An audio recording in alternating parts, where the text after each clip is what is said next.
bisa buka acara ini dengan baca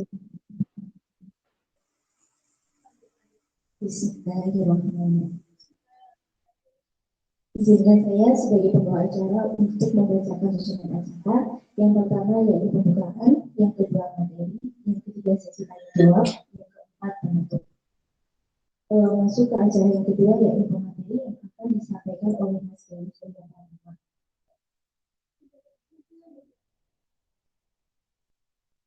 Izinkan saya untuk membacakan sedikit background tentang Mas Dewi.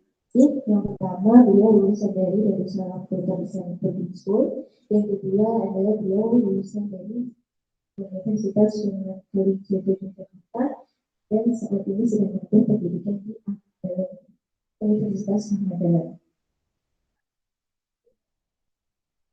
Ada Mas Dewi, waktu dan tempat saya persilahkan.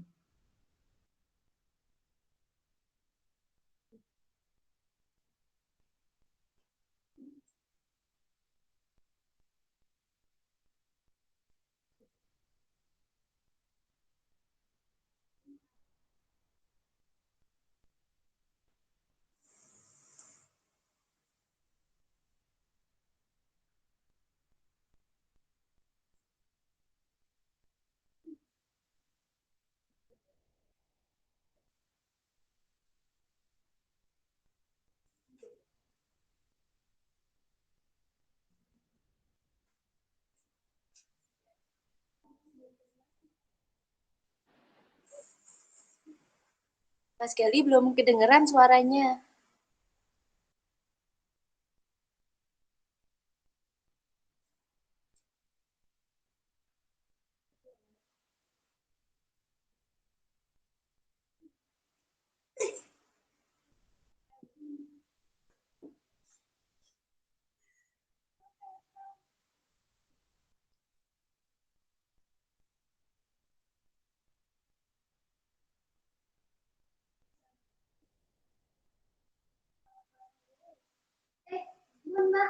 Maaf. Cek. Suara saya? Cek kedengaran suara saya?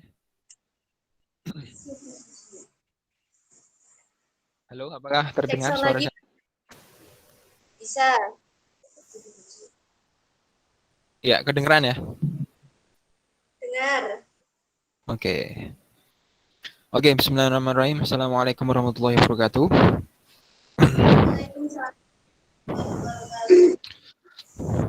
Selamat pagi teman-teman semua yang ada di RKHG maupun yang sedang di luar, sedang bergabung. Semoga selalu dalam keadaan sehat walafiat dan selalu diberikan kesehatan, selalu diberikan kelancaran ya dalam setiap urusannya, seperti itu. Pertama-tama marilah kita bersyukur ya kepada Allah Subhanahu wa taala karena tanpa rahmatnya dan tanpa hidayahnya mungkin kita tidak ada kesempatan untuk berkumpul seperti ini melalui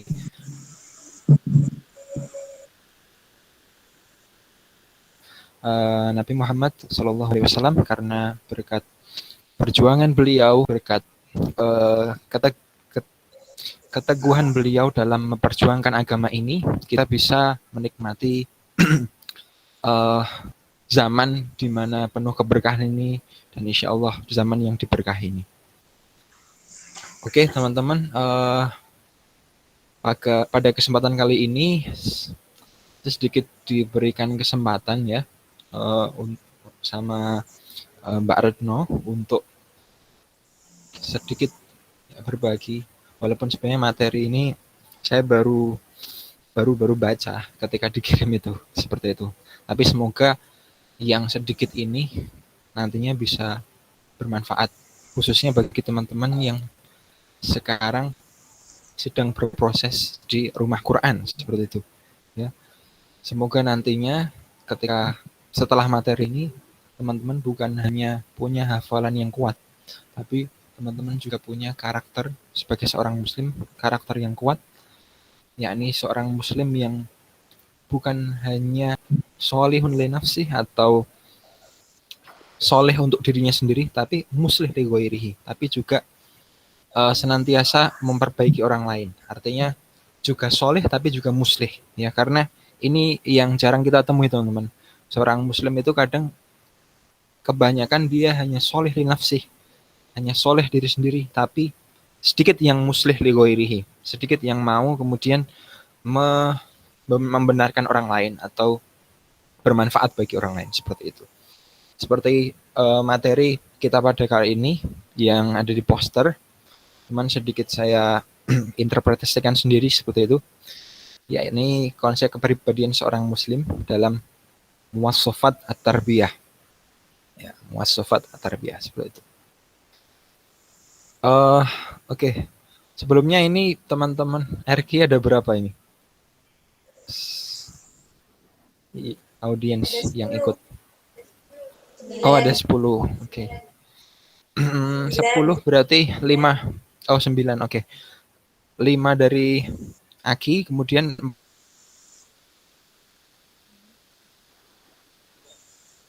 4 tambahan dari, betul ya? 5 dari Aqua Mukila, terus oke. Oke, mungkin bisa di next.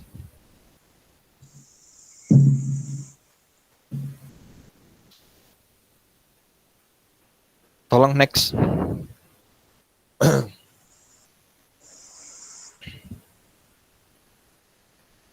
Halo, oke. Jadi muasafat at-tarbiyah ini sebenarnya ini konsep yang lebih familiar bagi teman-teman yang sering baca buku-bukunya orang-orang tarbiyah. Tarbiyah di sini maksudnya ada gerakan. Seperti halnya Muhammadiyah. Kalau di Mesir itu ada namanya gerakan semangat keislaman, seperti itu. Namanya tarbiyah. Nah, muasafat tarbiyah ini secara akar katanya itu diambil dari kata muasafat. Muasafat artinya jamak dari sifatun, ya. Kemudian muasafat, ya. Muasafat di sini maksudnya adalah karakter. Baik karakter yang mensifati ataupun karakter yang disifati. Artinya dia maknanya aktif sekaligus pasif, seperti itu. Ada 2 makna di sana. Kemudian at-tarbiyah. Ya, tarbiyah kita sangat familiar ya dengan kata tarbiyah, yaitu pendidikan. Jadi kalau digabungkan muasafat tarbiyah, dia maknanya menjadi moral education atau pendidikan karakter, seperti itu. Atau kadang sering dimaknai sebagai karakter yang wajib dimiliki oleh seorang muslim, seperti itu. Ya. Next. Selanjutnya. Slide. Oke. Muasafat at-tarbiyah ini setelah saya baca-baca sedikit, ternyata yang mencanangkan adalah beliau Syekh Hasan Al-Banna, ya, atau Ustadz Hasan Al-Banna. Hasan Al-Banna ini salah satu pemikir ya dari Mesir. Beliau juga profesinya sebagai guru di sana, di Mesir sana, sekaligus pendidik, kemudian dai juga. Dan salah satunya beliau adalah pendiri, kalau teman-teman pernah dengar, itu namanya Ikhwanul Muslimin. Ya. Salah satu gerakan Sunni di Mesir, ya, yang berusaha untuk memurnikan ajaran Islam. Kalau di Indonesia itu kan ada Muhammadiyah. Ya, Muhammadiyah seperti halnya pendirinya Kiai Haji Ahmad Dahlan, beliau salah satu tujuannya untuk mendirikan Muhammadiyah adalah untuk memurnikan akidah umat Islam. Maka kurang lebih sama tujuannya Ikhwanul Muslimin ini didirikan untuk kemudian memurnikan ajaran keislaman itu sendiri, ya. Dan selain itu dakwah dari Ikhwanul Muslimin ini juga bukan hanya internal umat Islam, tapi juga sampai ke negara. Maka kalau teman-teman baca politik Mesir itu, mereka sedikit sedikit sentimen terhadap Ikhwanul Muslimin, karena dakwah mereka itu bukan hanya menyinggung orang Islam sendiri, tapi juga para penguasa yang ada di atas, seperti itu. Nah, Hasan al-Banna ini punya beberapa karya. Ya, salah satu karyanya yang sering kita baca di Aqwam Mukilah yaitu Al-Ma'thuraj. Ya, Al-Ma'thuraj itu kumpulan atau potongan-potongan ayat dari Quran yang kemudian disusun oleh Hasan al-Banna untuk kemudian dijadikan Al-Ma'surat, seperti itu. Ada juga risalah untuk kaum muda, Message for Youth. Kemudian ada Concept of Allah in the Islamic Creed, atau konsep ketuhanan dalam keyakinan Islam. Kemudian ada juga Five Tracks of Hasan al-Banna, atau 5 pilar Islam, prinsip seperti itu, dan risalah untuk kaum muslimin. Dan itu tapi karya monumentalnya hanya 2. Yang pertama risalah untuk kaum muslimin, kemudian yang kedua adalah Al-Ma'surat, seperti itu. Karena beliau lebih orang lapangan, jadi lebih bergerak di dakwahnya daripada ke penulisannya, seperti itu. Oke. Next.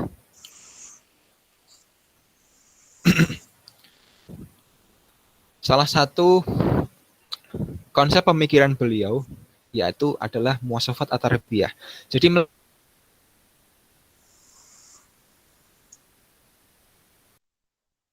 melalui muasafat at-tarbiyah ini, Hasan al-Banna ingin mendidik 10 kepribadian ini melalui muasafat at-tarbiyah atau moral education, pendidikan karakter.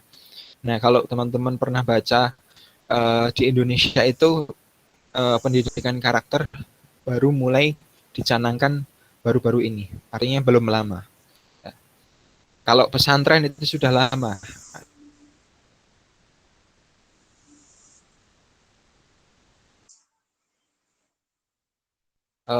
Kita telah ada kesalahan dalam sistem pendidikan kita.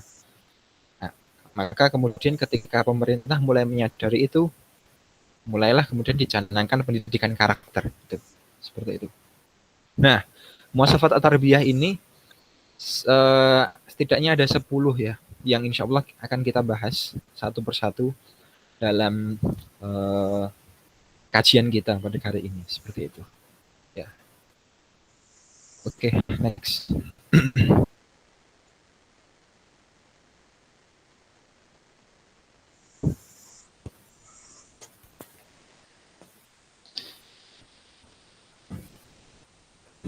Dilanjut. Slide berikutnya.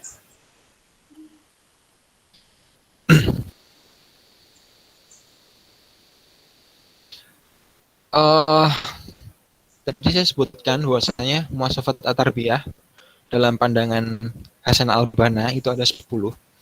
Yang pertama, ya, ini salah satu sifat yang wajib, ya, menurut beliau, yang wajib untuk dimiliki oleh setiap muslim. Yang pertama adalah salimul aqidah, ya, atau murni akidahnya. Jadi seorang muslim itu harus murni akidahnya. Maka, ya, jadi kita itu, setiap muslim itu harus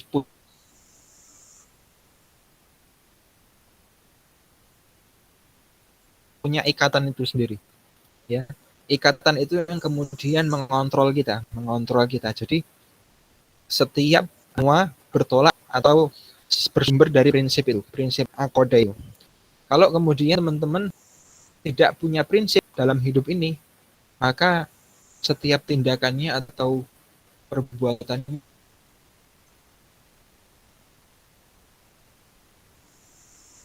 hanya dia tidak memiliki prinsip apapun. Artinya dia hanya berdasarkan hawa nafsunya, seperti itu. Tapi kemudian jika seorang memiliki hatinya, maka insya Allah setiap apapun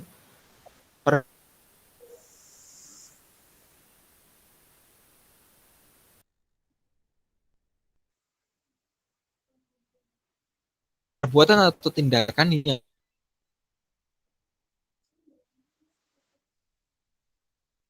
dengan Mas, maaf, suaranya putus-putus. akidah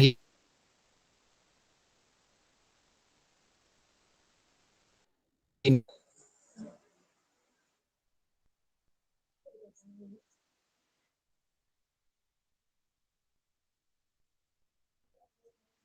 ya dengan akidah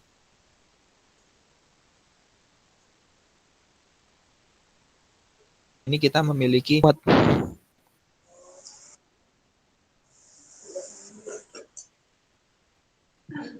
Bentar, pindah dulu.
Oke, apakah lebih baik teman-teman?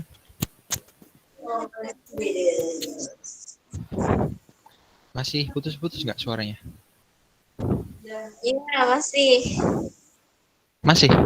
Cek. Sudah, cukup. Oke.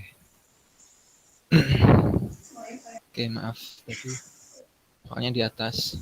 Sekarang baru ke aula seperti itu. Oke. Jadi seperti itu ya teman-teman.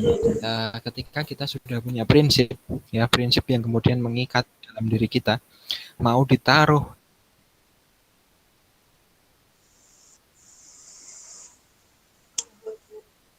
di lingkungan seburuk apapun, jika kemudian kita punya prinsip, kita komit dengan prinsip itu, kita punya komitmen dengan itu, insya Allah, ketika saya ikut pertukaran mahasiswa di Thailand 2 tahun yang lalu, itu kan setiap ada namanya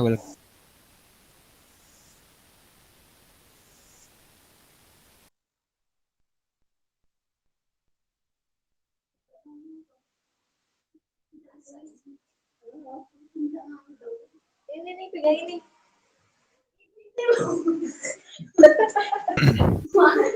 Oke. Ya, tapi karena kemudian kita punya prinsip yang kuat, punya akidah yang kuat, maka walaupun di sana tersediakan minuman keras dan sebagainya, tapi karena kita punya prinsip di sana, maka kita nggak akan tergoda seperti itu. Ya, maka seorang Muslim wajib memiliki itu, salimul akidah. Karena kalau nanti prinsipnya sudah rusak, maka semuanya rusak seperti itu. Maka kalau dalam ilmu parenting kan, pelajaran pertama yang diajarkan kepada anak itu adalah bagaimana kita bisa mengajarkan Allah, mengenalkan Allah kepada anak. Ini kan berkaitan dengan akidah. Seperti itu. Oke, next.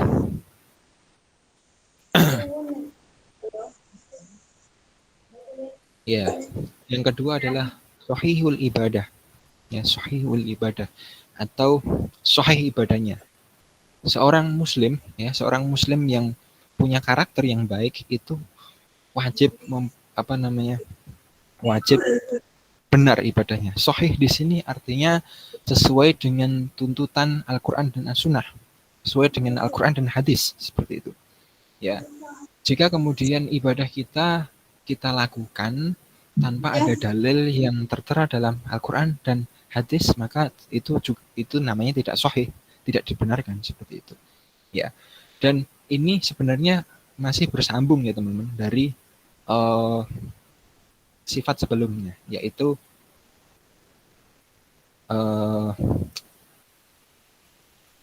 akidah tadi ya, salimul akidah ya, masih bersambung. Jadi ketika teman-teman sudah benar akidahnya, maka konsekuensi yang kedua adalah harus ibadah. Ketika teman-teman sudah mengucapkan la ilaha illallah, ya, la ilaha illallah Muhammadur Rasulullah, maka langkah selanjutnya adalah teman-teman harus mau melakukan ibadah atau sholat. Ya.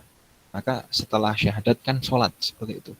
Dan bahkan salah satu tujuan Allah menciptakan kita itu adalah ibadah. Wa ma khalaqtul jinna wal insa illa liya'budun.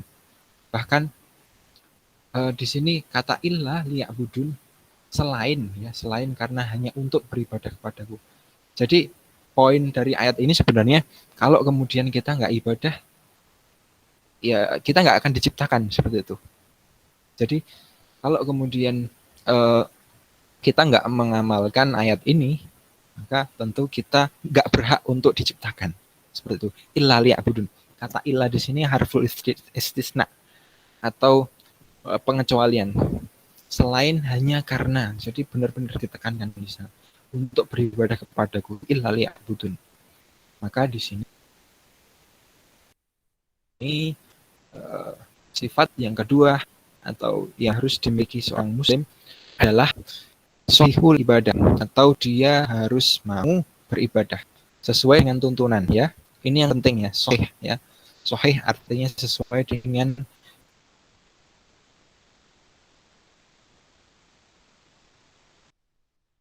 selanjutnya.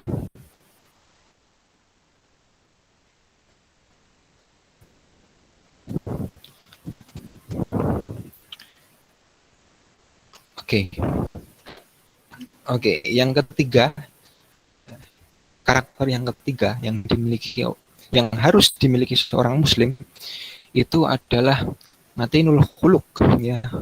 Ya, khuluq.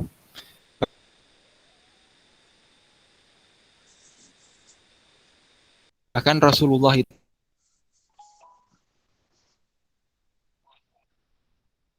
umatnya itu adalah untuk menyempurnakan akhlak umatnya, ya. Inna bu'itsu liutamma makarimul akhlak. Sesungguhnya aku diutus untuk menyempurnakan akhlak manusia. Nah, ini kemudian sebenarnya bersambung dari poin-poin sebelumnya. Kalau sebelumnya adalah akidah, kita sudah kenal Allah, kita sudah berjanji bahwasanya kita akan mengimani Allah sebagai satu-satunya Tuhan. Maka konsekuensi yang kedua adalah kita harus mau beribadah kepada Allah. Maka ini konsekuensi dari ibadah sebenarnya. Semakin ibadah kita itu sahih atau sesuai dengan tuntunan, dan semakin kita dekat dengan Allah, karena salah satu media seorang hamba dengan Tuhannya itu adalah dengan ibadah, ya. Satu-satunya media yang bisa kita gunakan untuk komunikasi dengan Allah itu melalui ibadah, ya. Saking jauhnya Allah di arsy sana, kita nggak mungkin menyewa pesawat kemudian terbang ke arah sana hanya untuk mengobrol dengan Allah. Nah, bahkan kita nggak mungkin terbang keluar angkasa atau bersama astronot hanya untuk berkomunikasi dengan Allah. Maka kemudian Allah siapkan ini, caranya komunikasi denganku adalah dengan ibadah. Maka kemudian jika ibadah kita sudah benar, sudah kuat, komunikasi kita dengan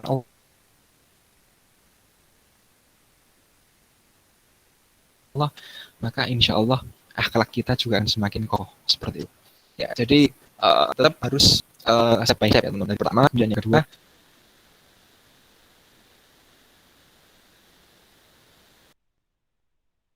maka insya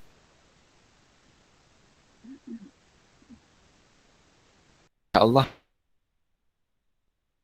itu mereka tidak membaca Al-Quran, mereka tidak membaca hadis. Yang mereka lihat adalah tingkah laku atau tindakan kita atau perbuatan kita sebagai seorang muslim, akhlak kita sebagai seorang muslim. Maka itu sebenarnya yang kita dakwahkan kepada mereka. Nah, baru kemudian nanti ketika mereka sudah tahu akhlaknya dan sebagainya, baru masuklah akidah itu dan sebagainya. Memang ini pendekatannya, muasafat at-tarbiyah ini pendekatannya adalah untuk internal muslim, ya. Kalau kemudian internal muslimnya itu sudah bagus, nanti insya Allah dakwah kita akan semakin dipermudah seperti itu. Oke, next.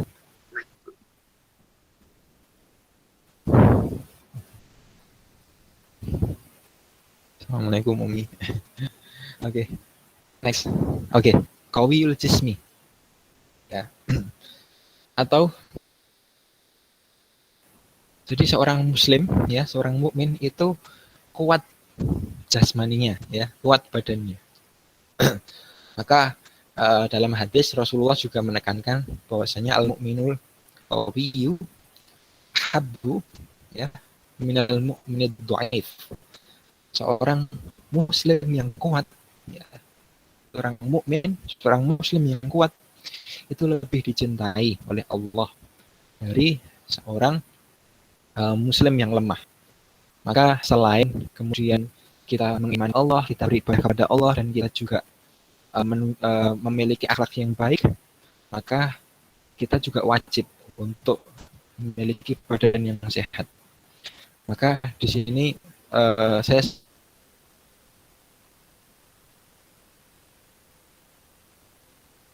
sekaligus apa namanya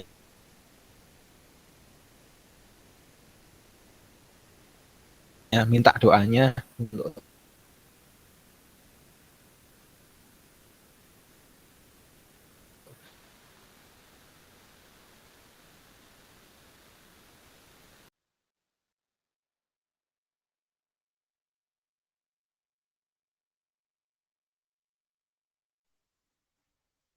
Mohon maaf Mas Gali, itu suaranya putus-putus ya. uh,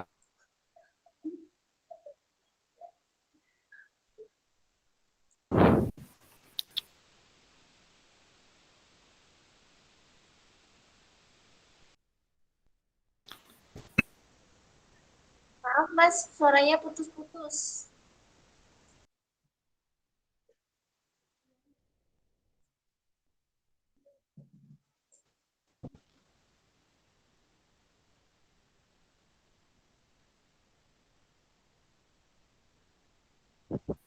halo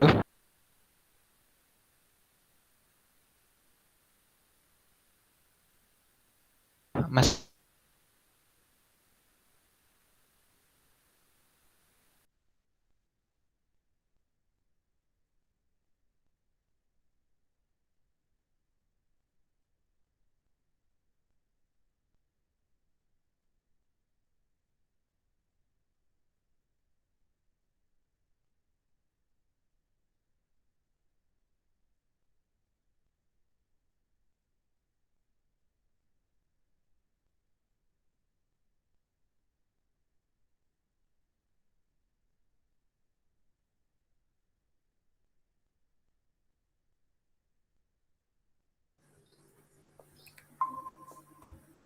Halo, apakah masih putus-putus suaranya?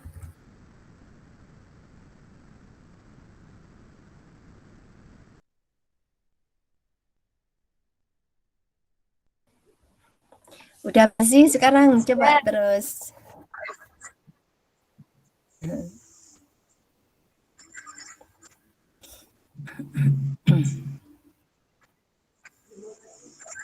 Angel ya.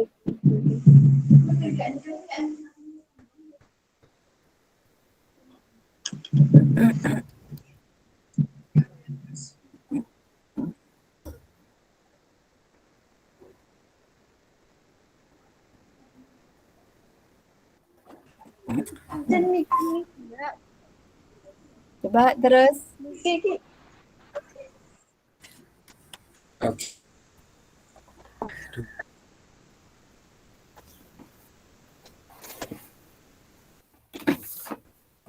Oke.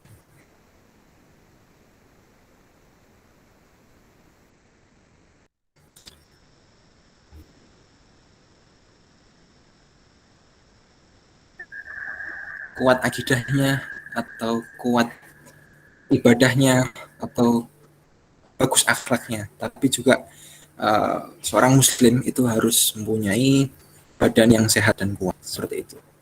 Oke, lanjut.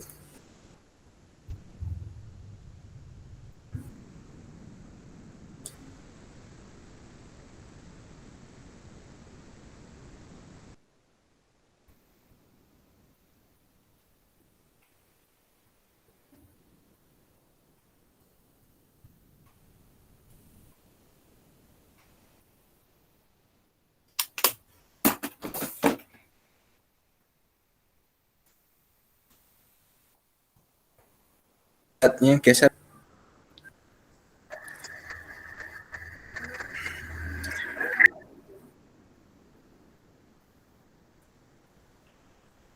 Cek. Halo, Isnya.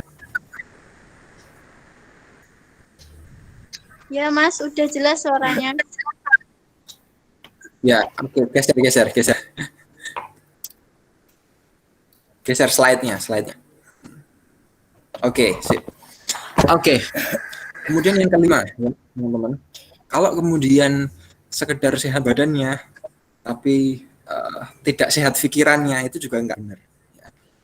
Jadi kesehatan jasmani kita juga harus disertai atau dibarengi dengan kesehatan fikriyah kita atau kesehatan pikiran kita.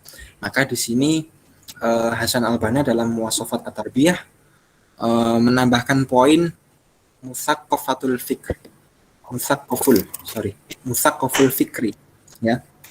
Sakof atau sakofah itu maksudnya di sini adalah cerdas atau sesuatu yang tebal atau jadi kalau di Gontor dulu ada istilah jadilah ulama yang intelek, bukan intelek yang hanya tahu akan agama, seperti itu. Jadi kenapa kemudian musaqqaful fikri ini ditaruh nomor 5? Karena ini sesuai dengan firman Allah, yarfa'illahu alladzina amanu minkum walladzina utul ilma darajat. Jadi seseorang itu tahapannya itu beriman dulu, kemudian baru berilmu. Bukan dulu baru beriman. Ya, maka salah satu motto di kantor itu jadilah ulama yang intelek. Artinya kita disuruh untuk beriman dulu, kemudian baru berilmu. Ya. Karena ketika seseorang beriman dulu, kemudian baru berilmu, maka insya Allah ilmu yang dituntut dari orang itu akan senantiasa menambah imannya. Maka ada salah satu perkataan ya yang menarik dari Dr. Hamid Fahmi Zarkashi. Itu orang ateis, kata beliau, orang ateis itu bukan lemah imannya, tapi salah ilmunya. Ilmunya tidak menambah imannya. Itu kata beliau. Jadi ketika kemudian kita ketika kita menuntut ilmu misalnya, tapi kemudian dengan ilmu itu tidak menambah keimanan kita, maka tentu ada yang salah di sana. Ada yang salah dalam proses belajar kita. Mungkin kita belum mendasari keilmuan kita dengan keimanan, seperti itu. Maka di sini musaqqaful fikri ditaruh di nomor 5. Setelah akidah kita kuat, setelah ibadah kita kuat, setelah ibadah kita kuat, terus badan kita kuat, seperti itu, baru akhlak kita bagus, badan kita kuat, maka kemudian baru cerdas pikirannya, seperti itu. Musaqqaful fikri. Maka di sini seorang muslim itu jangan hanya kemudian belajar agama. Tetap belajar agama itu penting dan sebagainya. Cuman kita juga perlu mempelajari ilmu-ilmu pengetahuan umum, ilmu-ilmu yang berkaitan dengan umum, seperti itu. Bahkan kalau teman-teman sedikit membaca, ya, teman-teman membaca bagaimana para sahabat-sahabat dulu itu bahkan mereka ada seperti Ibnu Rushd Al-Khawarizmi. Mereka sangat pakar ya dalam bidang agama, tapi di sisi lain mereka juga ilmuwan cerdas. Tapi sebelum mereka belajar ilmu-ilmu umum itu, mereka sebelumnya sudah belajar agama. Mereka bahkan sudah menyelesaikan hafalan Al-Qur'annya sebelum kemudian menekuni bidangnya masing-masing, seperti matematika, Al-Khawarizmi, Ibnu Rushd di kedokteran dan sebagainya. Nah, seperti itu. Jadi poinnya adalah tidak cukup hanya sekedar cerdas secara spiritual, tapi kita juga harus cerdas secara intelektual, seperti itu. Next.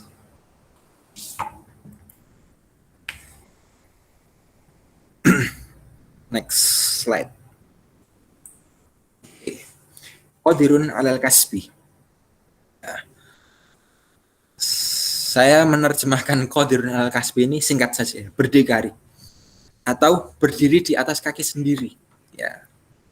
Jadi seorang muslim itu harus mandiri, ya. Jadi karena kita diajarkan ya teman-teman, kita diajarkan bahwasanya satu-satunya tempat kita bergantung dan berharap itu hanya Allah Subhanahu wa taala. Maka tempat bergantung satu-satunya itu hanya Allah, bukan orang lain. Maka kita di dunia ini tentu kita tidak boleh mengharapkan siapa-siapapun. Kita tidak boleh bergantung kepada siapapun. Maka di sini sebagai seorang muslim kita diajarkan, kita diwajibkan untuk memiliki sifat berdikari atau berdiri di atas kaki sendiri. Kita harus mandiri dalam segala hal. Mandiri secara finansial, ya, mandiri secara apapun itu, ya. Ekonomi kah itu, pendidikan kah itu dan sebagainya. Ya, artinya kita harus harus berusaha sendiri seperti itu, ya. Jangan kemudian intinya bahkan kata Ibnu Qayyim al-Jauziyah, beliau pernah berkata, jangan bergantung dengan siapapun di dunia ini, karena bahkan bayanganmu sendiri akan meninggalkan ketika dalam kegelapan, seperti itu. Ya. Artinya dalam kita hidup di dunia ini, ya kita tempat bergantungnya hanya Allah, seperti itu. Maka di sini Hasan al-Banna masukkan nilai qadirun 'alal kasbi ini atau memasukkan poin ini agar kita senantiasa bergantung dengan diri kita sendiri selain kepada Allah, diri kita sendiri. Karena kemudian ketika kita bisa mandiri, insya Allah kita akan menjadi manfaat bagi orang lain, seperti itu. Oke, next. Oke, munazzamun fi syu'nihi. Ya, munazzamun fi syu'nihi. Ini nomor 789 ini sebenarnya rangkaian dari manajemen diri, manajemen pribadi. Tapi intinya sama. Yang pertama adalah munazzamun fi syu'nihi, yaitu seorang muslim itu harus teratur segala urusannya, ya. Jadi seorang muslim itu tahu mana yang harus dilakukan terlebih dahulu dan mana yang harus dilakukan nanti atau akhir. Ini maksudnya teratur di sini ini. Artinya tahu skala prioritasnya. Misalnya pagi ini, kalau teman-teman RQ, pagi ini misalnya jadwalnya adalah misalnya setelah subuh adalah menghafal hafalan baru misalnya, Maka itu sudah tahu dia, teratur.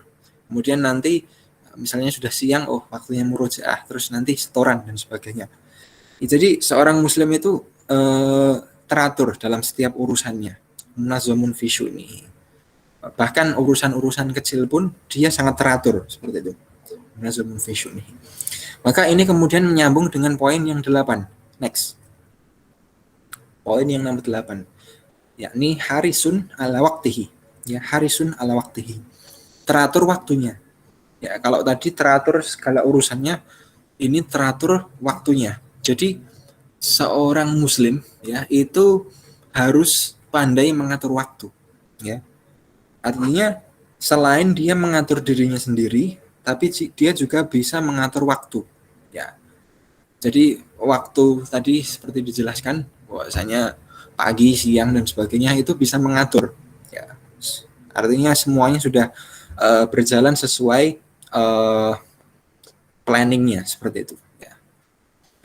Nah, ini juga kemudian menyambung di nomor 9, yaitu mujahidun li nafsihi. Next. Jadi seorang muslim itu selain teratur segala urusannya dan teratur segala waktunya, dia juga bisa menempatkan dirinya. Ya, menempatkan dirinya. Menempatkan dirinya maksudnya di sini adalah dia tahu untuk dia tahu bagaimana mengontrol hawa nafsunya, mengontrol dirinya sendiri. Mujahidun lin nafsi. Misalnya sebenarnya pagi ini itu apa namanya? Sebenarnya pagi ini harus ngerjain tugas misalnya. Tapi ada godaan untuk menonton Netflix misalnya, Netflix episode terbaru misalnya. Nah, ini kemudian seorang muslim ini karena dia mujahidun lin nafsi, karena dia senantiasa berjuang melawan hawa nafsunya, Netflix ini disingkirkan dulu. Dia dia lebih memilih untuk mengerjakan tugasnya seperti itu. Ini yang kemudian membuat seorang muslim itu teratur segala urusannya dalam setiap waktunya, karena dia mampu menahan hawa nafsunya. Ya, hawa nafsu di sini bukan hanya nafsu secara syahwat ya, tapi nafsu segalanya. Artinya ketika kita punya keinginan apa dan sebagainya, itu juga disebut sebagai nafsu kesenangan dan sebagainya. Nah, seperti itu. Maka di sini ada sedikit tips teman-teman, geser, untuk bagaimana seorang muslim itu bisa efisien dalam mengatur segala waktunya. Geser slide selanjutnya. Ya, jadi baru kemarin saya baca Seven Habits of Highly Effective People-nya Stephen Covey. Itu beliau adalah salah satu trainer motivator juga dari Amerika. Yang kalau teman-teman pernah baca judul buku 7 kebiasaan orang paling efektif di dunia. Nah, itu pengarangnya adalah Stephen Covey. Nah, dalam buku ini saya sudah membaca sampai bab yang ketiga, yaitu bab kebiasaan.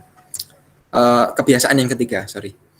Kan ada 7, saya baru baca 2, terus ini baca yang ketiga.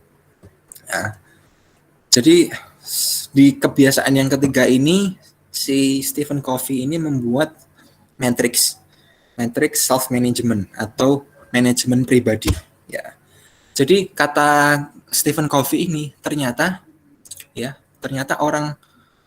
kebiasaan orang-orang sukses di dunia itu bukan mereka yang paling keras usahanya, bukan ternyata.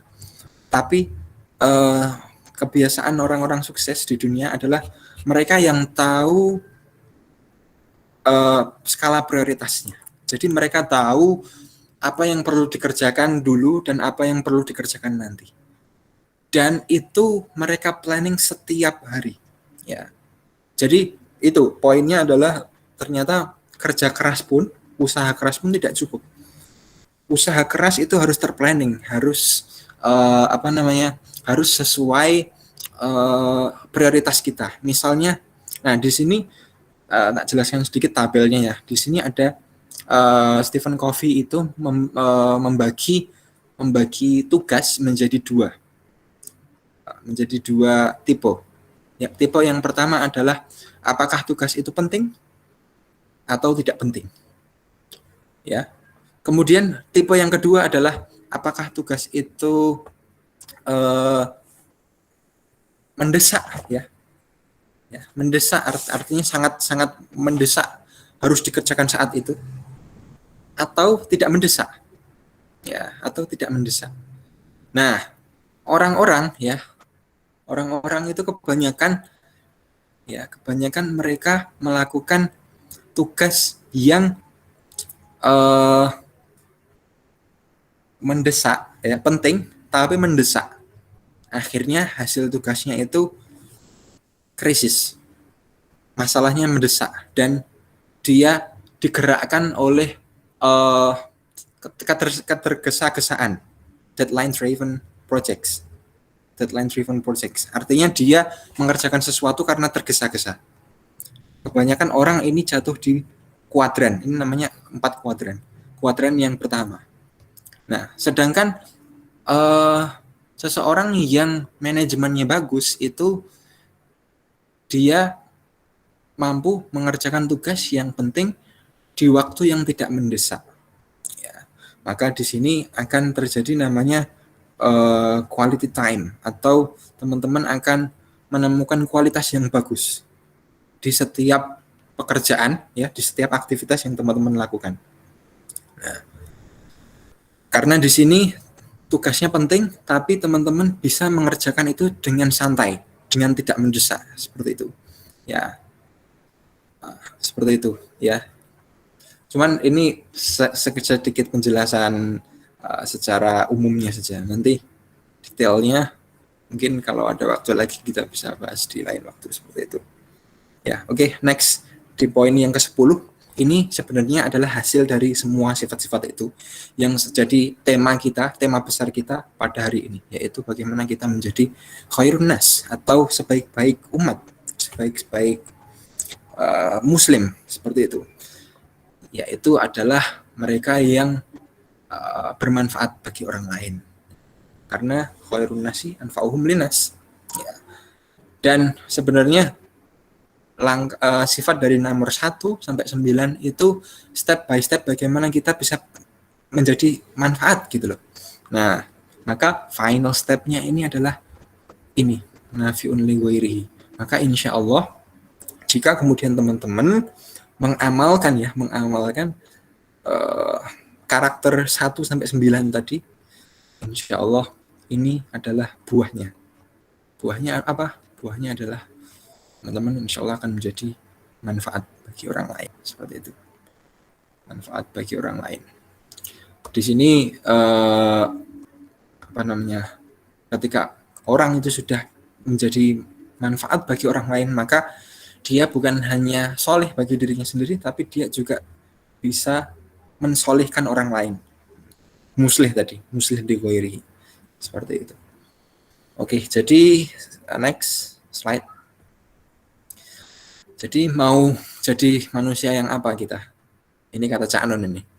Apakah kita mau jadi manusia yang wajib? Yaitu manusia yang senantiasa dinantikan kehadirannya. Itu manusia wajib. Ataukah kita mau menjadi manusia yang sunnah? Sunnah artinya ya nggak terlalu dinantikan banget, tapi dia dia tetap manfaatnya itu belum sampai kepada orang lain. Manfaatnya hanya sampai kepada dirinya sendiri. Itu manusia sunnah. Atau kita mau jadi manusia mubah. Kita ada ataupun kita nggak ada sama saja. Itu mubah. Atau naudzubillah ya ini, apakah kita mau menjadi manusia yang makruh atau bahkan haram, yang bahkan kehadirannya itu tidak dinantikan. Kehadirannya itu bahkan dibenci atau bahkan tidak diharapkan sama sekali. Itu manusia makruh atau haram. Maka itu pilihan itu kembali kepada teman-teman sekalian. Jadi next dan terima kasih. Mungkin cukup sekian yang bisa disampaikan. Yang lebihnya nanti silakan sesi tanya jawab. Wassalamualaikum warahmatullahi wabarakatuh.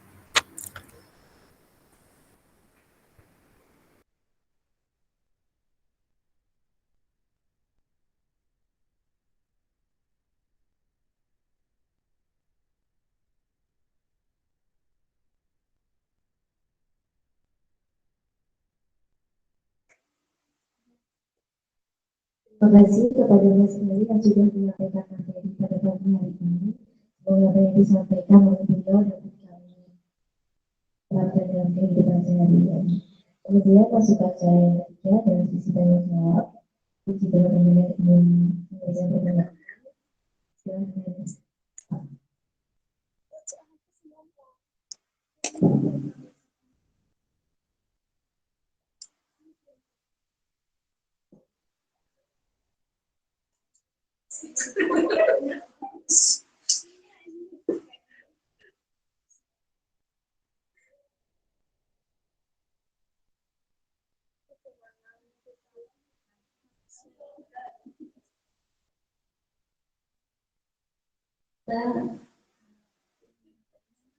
Izin bertanya, Mas.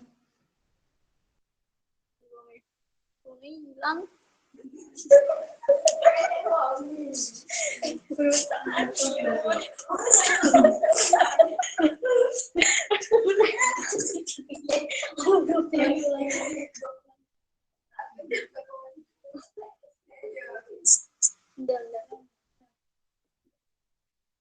bertanya, Mas.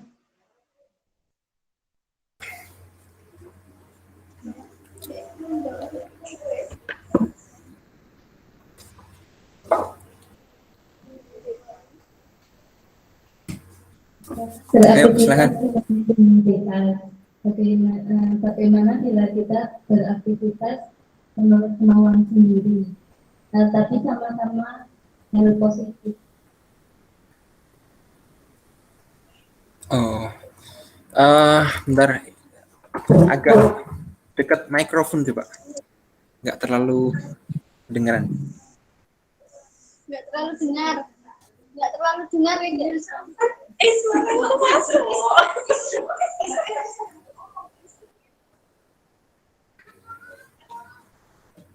Dengar dikit-dikit sih, tapi nggak.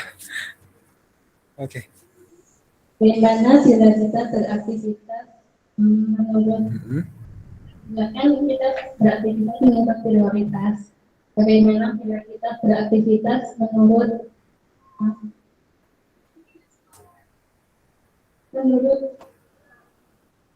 kemauan sendiri, tapi tetap dalam hal yang positif. Bagaimana kita beraktivitas? Nah, itu terputus di situ. Apa? Sorry. Sekarang udah jelas belum, Mas? Kayaknya nggak usah pakai mic ya, langsung di mikrofonnya coba. Pertanyaannya, bagaimana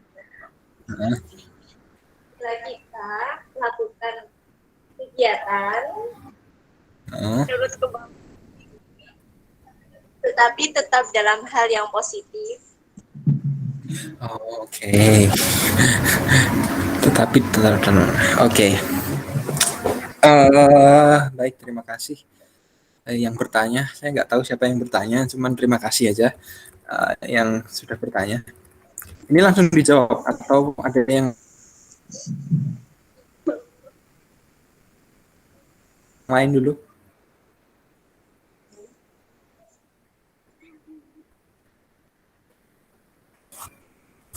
Langsung dijawab atau ada yang tanya lagi? Dijawab, Mas. Oke. Sebenarnya positif atau tidaknya itu sebenarnya kita punya parameter kita sendiri ya teman-teman ya.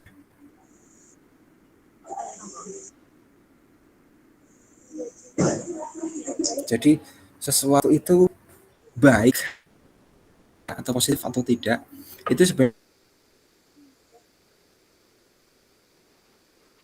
skala prioritas kita apa namanya punya list kegiatan, misalnya punya list kegiatan antara kemudian apakah pagi harus sarapan dulu atau harus mengerjakan tugas dulu, itu sebenarnya dua hal yang kita nggak bisa bilang itu positif, tapi kita juga nggak bisa bilang itu negatif karena kita punya parameter kita sendiri-sendiri. Jadi itu nanti kembali lagi ke prioritas kita itu. Jadi misalnya kita kembali ke matriks tadi, bahwasanya kalau kemudian makan adalah sesuatu yang perlu kita lakukan dulu, terlebih dahulu, maka tentu itu kita perlu makan, baru kemudian mengerjakan tugas. Tapi kalau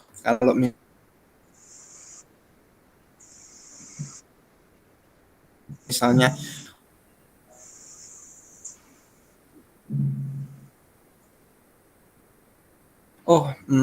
makan bisa ngantuk dulu lah, ngerjain tugas dulu misalnya. Oke, ngerjain tugas dulu baru nanti makan. Nah itu sebenarnya kita yang menentukan, kita yang bisa menentukan itu sendiri. Ya.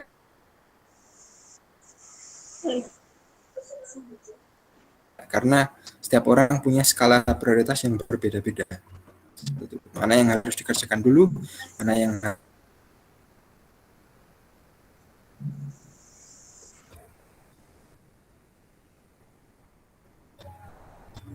apakah menjawab atau belum jawab?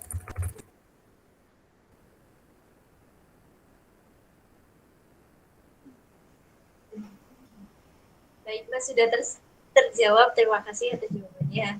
Kemudian ada yang ingin bertanya lagi?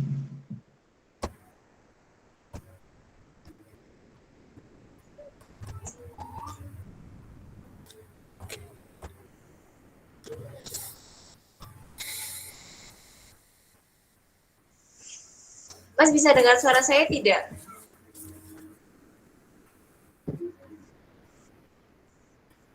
Dengar.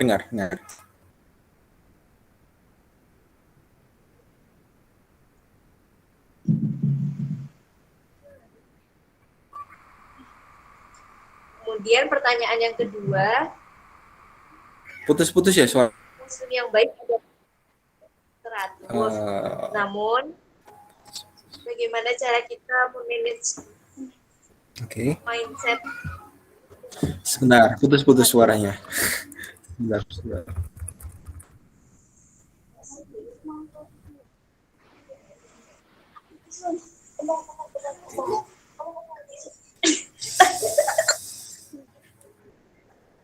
Pertanyaan yang kedua, Bisa seperti yang dijelaskan sama Mas Gary, bahwa muslim yang baik adalah muslim yang teratur. Bagaimana cara set jadi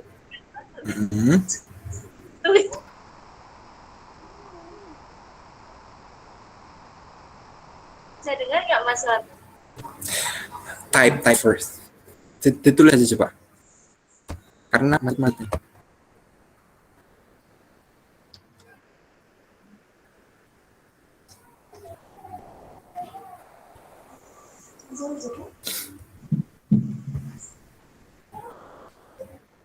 Mas Gali bisa dengar suara saya?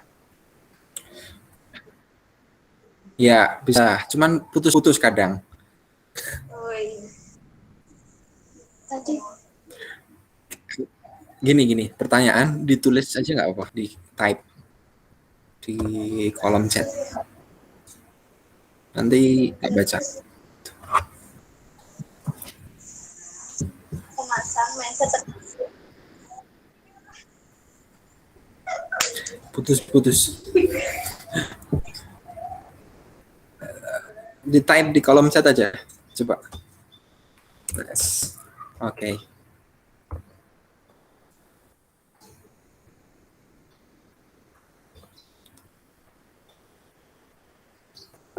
Oke.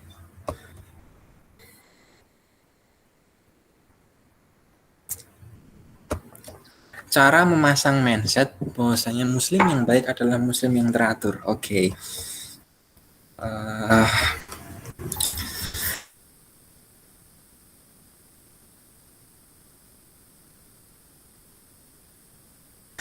Cara memasang mindset ya. Kalau kemudian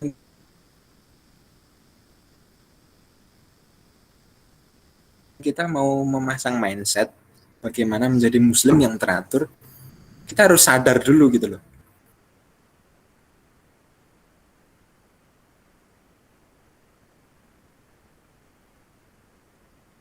Ya. Yang produktif.